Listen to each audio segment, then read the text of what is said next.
માંગરોળના ધારાસભ્યનું ખેડૂતો સાથેનું જે ગેરવર્તન હતું તેને લઈને હવે ખેડૂતો આકરા પાણીએ થયા છે અને કલેક્ટર સુધી પહોંચ્યા છે। આ સિવાય આમ આદમી પાર્ટીના નેતા પ્રવીણ રામે પણ તેમને આડે હાથ લીધા છે અને જે દારૂના અડ્ડાઓ છે ત્યાં જઈને ગાળો દેવાની સલાહ પણ આપી છે। આખી ઘટના શું છે તેના વિશે વિગતે ચર્ચા કરવી છે। નમસ્કાર, તમે જોઈ રહ્યા છો ચક્રવાત ન્યૂઝ, હું આપની સાથે હેમલ।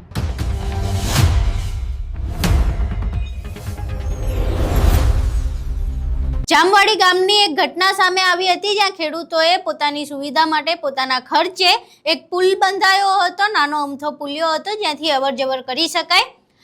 ધારાસભ્ય ભગવાનજીભાઈ કરગટિયાને એવી માહિતી મળી કે આ ગેરકાયદે છે અને ત્યારબાદ તેઓ તે પુલ તોડવા માટે પહોંચ્યા અને બાદમાં ખેડૂતો સાથે તેમની રકઝક થઈ। આ રકઝકમાં ધારાસભ્ય શ્રી ભાન ભૂલ્યા અને ભાન એવું ભૂલ્યા કે ખેડૂતોને બેન હમાણી ગાળો દઈ દીધી। ગાળો દીધા પછી ધારાસભ્ય લાજવાની બદલે ગાજ્યા અને એવું કહી દીધું કે આ તો રૂટીન શબ્દો છે, આવું તો રોજની બોલચાલની ભાષામાં વપરાતા હોય। હવે આ રૂટીન શબ્દોની સામે ખેડૂતોએ બાયો ચડાવી છે અને કલેક્ટરને આવેદનપત્ર આપવા પહોંચ્યા છે। અહીં પહેલા એ દ્રશ્યો જોઈએ। જામવાડી ગામનો પ્રશ્ન છે માળિયાહાટી। એમાં 2022 અત્યાર સુધીમાં ચૂંટાયેલા પ્રતિનિધિઓ કોઈ કંઈ કામ કર્યું નહીં। ખેડૂતો 30 જેટલા ખેડૂતોને જવાના પોતાના વાડિયાથી ભાયામાંથી જવું પડતું હતું। સ્વ ખર્ચે આ લોકોએ પોતાનો પુલ બનાવ્યો, પોતાની માલિકી બનાવી, સરકારી કોઈ જગ્યા પર નહીં। ઈ પુલમાં એક ગામનો એક રહીશ અરજી કરે છે, અરજી કરીને મામલતદારમાં અરજી કરે છે, પછી પ્રાંતમાં કરે છે। પ્રાંત 2022માં 10 ઓગસ્ટે એક હુકમ આપે છે। હુકમમાં ક્યાં એવું હતું પુલ તોડી નાખ્યો, છતાં પણ મામલતદાર સાહેબ શ્રી આવી અને એ હુકમનો અમલ કરે છે, ખેડૂતોમાં સાથ સહકાર આપે છે। એ હુકમનું પાલન કરીને જે થોડું ડેમેજ કરવાનું હતું એ કરીને જતા રહે છે, એટલે હુકમ ત્યાં પૂર્ણ થાય। પછી ફરીથી સાહેબ ભગવાનજીભાઈ કરગટિયા માંગરોળના ધારાસભ્ય છે, એ ફરિયાદ સંકલનમાં કલેક્ટરશ્રીના ફરિયાદ કરે છે કે આ પુલ તોડી નાખો। જ્યારે પુલ છે એ પોતાની માલિકીની જગ્યામાં છે, એક પણ ખેડૂતને નુકસાન નથી થયું। સાહેબ શ્રી 5 વર્ષથી આ પુલ બન્યો, અત્યાર સુધીમાં એક પણ ખેડૂતને નુકસાન થયું, એક પણ ખેડૂતે નથી। આ 29 ખેડૂતો કાલે માનનીય પ્રાંત સાહેબ, મામલતદાર સાહેબ, ધારાસભ્ય શ્રી સ્થળ તપાસ કરવા ખેડૂતો ત્યાં હાજર હતા। જે અરજી કરતા હતા એ પોતે આવ્યો નથી। આ ખેડૂતો બધા કીધા બધા ને હાજર રહ્યા। આ ખેડૂતોએ વાત રજૂ કરી કે આ અમારી જગ્યા છે, માલિકીની જગ્યા, કોઈ નુકસાન નથી। સાહેબ સૌથી મહત્વનો પ્રશ્ન, તમને ખબર છે કે આ વર્ષે તમે પણ અહીંયા છો કે સૌથી વધારે 24 કલાકમાં 30 ઇંચ વરસાદ પડ્યો માળિયા પંથક, તોય આ પુલને કારણે એકના ખેતરમાં પાણી ગયું નથી કે કોઈને 1% નુકસાન થઈ નથી। છતાં પણ આ ટુકડી નાખવા માટે ધારાસભ્ય શ્રી અરજી કરે છે। અમારી માંગણી છે કે આ પુલથી કોઈ પણ વ્યક્તિની 1% કોઈ નુકસાની નથી।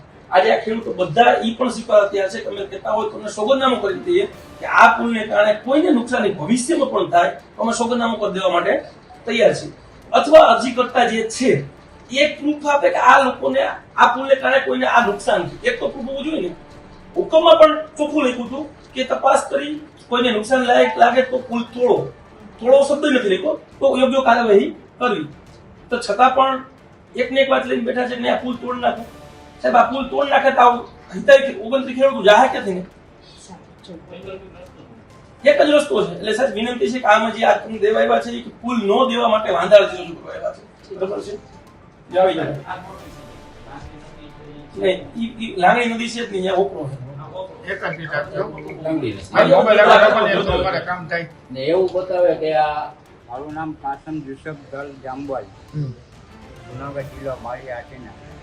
કાલે પુલ બાબતમાં આવ્યા હતા, બરાબર, ધારાસભ્ય, બરાબર, ભગવાનજીભાઈ કરગટિયા, તો એ કહે છે કે પુલ પાડી નાખવું, બરાબર। સરપંચને 2 વાહે પડી ગયા મારી પુલ પાડવા હતું, અને એ ખેડૂત અહીંથી 25-30 ખેડૂત હાલે છે, બરાબર, અને રસ્તો છે એ લોકોનો, અને ઘરને પૈસે પુલ બનાવ્યો છે, બરાબર। અમે પુલ ઓછામાં ઓછો 5 થી 6 લાખનો પુલ બનાવ્યો, અને આ ભગવાનજીભાઈ કરગટિયાને પાડી નાખવું એ વાજબી કહેવાય?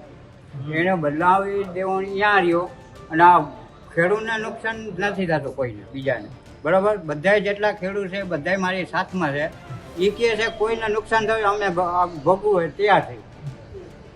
કાલે શું થયું હતું? કાલે ત્યાં આવી અને કાલે મથાકૂટ કરી, બરાબર, કે પાડી જ નાખો અને ગાળો બોલ્યો હતો ભગવાનજીભાઈ। ભગવાનજીભાઈના ગેરશબ્દો બોલવાનું આવતું જ નથી. બરોબર. તો સરપંચનું મકાન હોય, સરપંચની હદમાં પાડવા દે મને મકાન પાડવા દે. તો ભગવાનજીભાઈ એને હદમાં હોય ફૂલ, તો એ મને પાડવા દે ભગવાનજીભાઈ. તો કયો તો હું પાડ નાખવા. અને મારે છે, મારી હદમાં છે, મારી માલિકીમાં છે.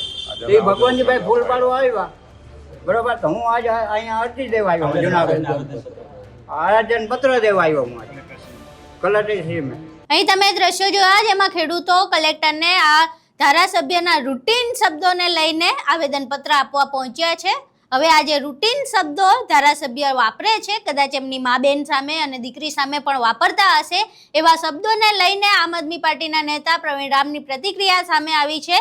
તેમણે સ્પષ્ટપણે એવું કહ્યું છે કે જો આ રૂટીન શબ્દો છે તો માંગરોળમાં જ્યાં જ્યાં દેશી દારૂના અડ્ડાઓ ચાલે છે એ દેશી દારૂના અડ્ડાઓ પર જાઓ, ત્યાં જઈને આ પ્રકારેની રૂટીન શબ્દો વાપરીને બતાવો. હવે પ્રવીણ રામ આ સમગ્ર મામલે શું કહી રહ્યા છે પહેલા એ સાંભળો. નમસ્કાર મિત્રો, જય જવાન જય કિસાન. ગઈકાલે ભાજપના એક ધારાસભ્યએ ખેડૂતોને જાહેરમાં ગાળો દેતા હોય એવો એક વિડીયો સામે આવ્યો છે. માંગરોળની અંદર આપના નેતા પિયુષ પરમારે એના તાલુકા પંચાયતના કાર્યકાળ દરમિયાન એક ખેડૂતોના હિત માટે જે પુલ બનાવ્યો હતો એ પુલને તોડવા માટે ધારાસભ્ય શ્રી આખો તંત્રનો કાફલો લઈને સ્થળ ઉપર પહોંચી ગયા અને ત્યાં હાજર ખેડૂતોને એમણે ગાળો આપી. આ ગાળો આપ્યા પછી હકીકતમાં તો ધારાસભ્યશ્રીએ પુલ બનાવવાનું કામ કરવાનું હોય, પરંતુ આ તો પુલ તોડવા પહોંચી ગયા. પુલ બનાવવાની વાત તો સાઈડમાં રહી, પણ પુલને તોડવા પહોંચી ગયા અને પુલ તોડવાની જગ્યાએ ગાળો આપ્યા પછી જ્યારે મીડિયાએ પ્રશ્ન પૂછ્યો તો ધારાસભ્યશ્રીએ બહુ સરસ મજાનો જવાબ આપ્યો કે આ તો અમારા વિસ્તારનો રૂટીન શબ્દ છે. અરે વારે વાહ ધારાસભ્યશ્રી, આ સંસ્કારથી ભરેલું ગુજરાત રાજ્યમાં ગાળો ક્યારથી રૂટીન થવા લાગી? એમાં પણ એક ચૂંટાયેલા જનપ્રતિનિધિઓ માટે ગાળો ક્યારથી રૂટીન થવા લાગી? પણ તમે સાચા છો, ભાજપ પક્ષની અંદર ભ્રષ્ટાચાર રૂટીન થઈ ગયો છે. તમે જે પક્ષમાં છો એમની અંદર ગાળો રૂટીન થઈ ગઈ છે. કોઈને દબાવી દેવા, કોઈની ઉપર હિટલરશાહી બતાવવી, કોઈ ઉપર રોપ જમાવવો, એ તમારા પક્ષની અંદર રૂટીન થઈ ગયો છે. એમાં તમે સાચા છો.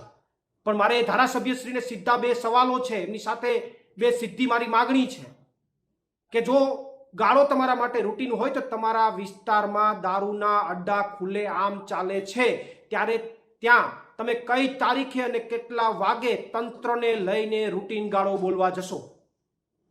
સાથે સાથે તમારા વિસ્તારમાં ખનીજ માફિયાઓ બેફામ બન્યા છે, પથ્થરની ખાણો ખુલ્લે આમ ચાલે છે, બિનકાયદેસર રીતે પથ્થરની ખાણો ચાલે છે, ત્યાં તમે કઈ તારીખે અને કેટલા વાગે તંત્રને લઈને રૂટીન ગાળો બોલવા જશો એનો તારીખ અને સમય ટૂંક સમયમાં આપજો, જેથી કરીને અમે પણ તમારો સપોર્ટ કરવા માટે આવીએ. કારણ કે એવું તો નહીં ચાલે કે ગુજરાતના ખેડૂતો માટે લાલ આંખ અને તમારા વિસ્તારમાં દારૂના જે અડ્ડા ચલાવે છે એના માટે અને ખનીજ માફિયાઓ માટે આંખ બંધ.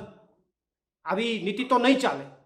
તો દારૂના અડ્ડાવાળા અને ખનીજ માફિયાઓને રૂટીન ગાળો ક્યારે બોલવા જવાના છો એની તારીખ અને સમય અમને ચોક્કસથી આપજો, અન્યથા ગુજરાતના ખેડૂતોની માફી માંગજો.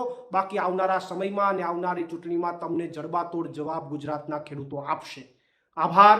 આપનો પ્રવીણ રામ, પ્રદેશ ફ્રન્ટલ અધ્યક્ષ અને પ્રદેશ કિસાન મોરચા અધ્યક્ષ, આમ આદમી પાર્ટી.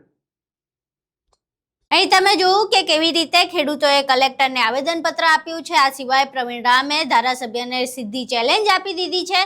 હવે આ ચેલેન્જ ધારાસભ્ય સ્વીકારે છે કે કેમ એ જોવું રહ્યું. પરંતુ એક પ્રશ્ન અમારો છે કે શું ધારાસભ્ય તમે જે રૂટીન ભાષાની વાત કરો છો એ રૂટીન ભાષા તમારી દીકરી, તમારી માં કે તમારી બેન સામે વાપરો છો?